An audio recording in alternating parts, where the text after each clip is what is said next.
More than 8 years after a mortgage handler was accused of killing two of his clients in their West Side home, Ronald Santiago was found not guilty. This after a trial that lasted more than a month and 3 days of jury deliberations. Ronald Santiago says everyone now knows the truth. He is no killer. But Greg and Bernadette Olmacher's family is not so sure. There are times, yes, that I do feel that he was. And there are other times, that I wasn't sure and that I'm not sure. The Olmacher's family thinks the case was botched, and they still think the couple's daughter, Renee here, knows more about the murders than she is letting on. The defense attorney says Albuquerque police should reopen the case now that the department has new detectives and a new chief of police.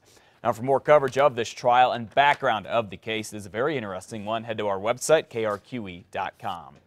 Well, Gordon Eden will be officially sworn in as the new chief of Albuquerque Police this morning. Mayor R.J. Berry will administer the oath of office and swear in Eden at 10:30 in the council chambers at the Government Center. Most recently, Mr. Eden served as New Mexico's public safety secretary. He grew up in the South Valley and brings nearly 40 years of law enforcement experience with him, including leading the state's division of the U.S. Marshal Service. Still no word on what led up to a shooting in Santa Rosa, according to state police. Around 4:30 yesterday morning, a Santa Rosa police officer responded to a report about a suspicious car near the railroad yard.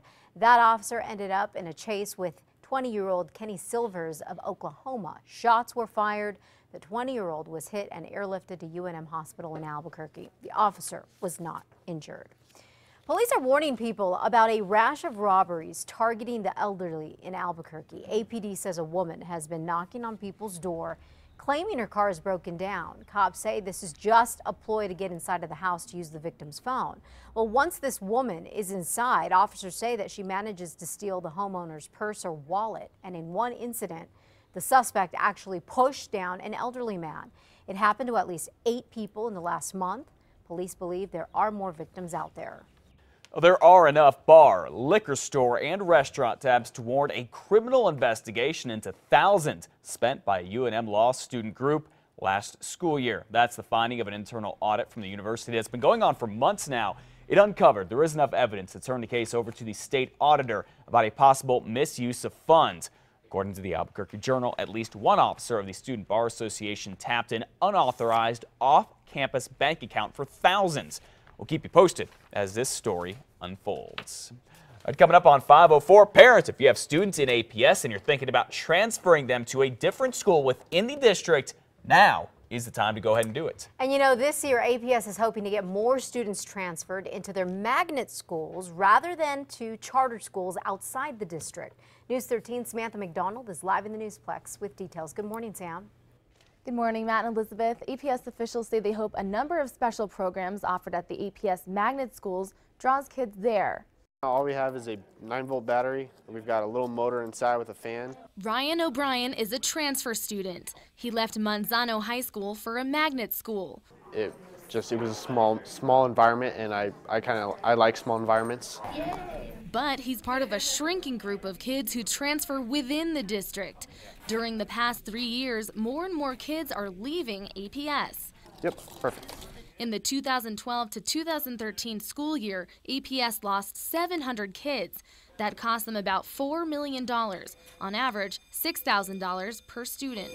The fact that we have declining enrollment is an issue for the district. It means that we're going to have to become leaner. Before deciding on that, APS school officials are working on better educating families about the dozens of existing magnet schools with a series of open houses. Families are really looking for middle schools that they feel are small and safe, and that the adults there will know their children by name.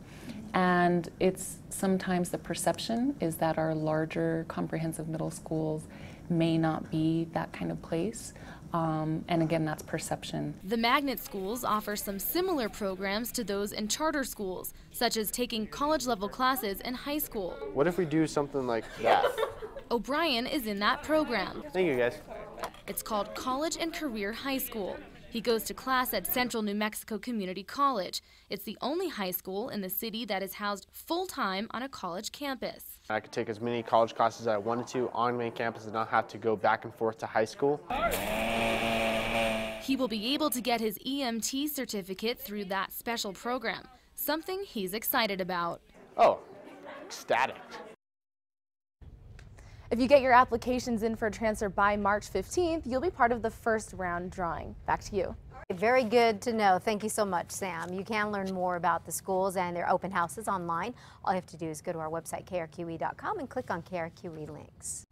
Adding fluoride to the metro area's water supply is up for a vote today. Now, if you thought fluoride was already added to the water, you may have missed the decision to stop adding it. That was back in 2011. That decision was based on the fact that fluoride occurs naturally at sufficient levels to provide some benefit to our teeth.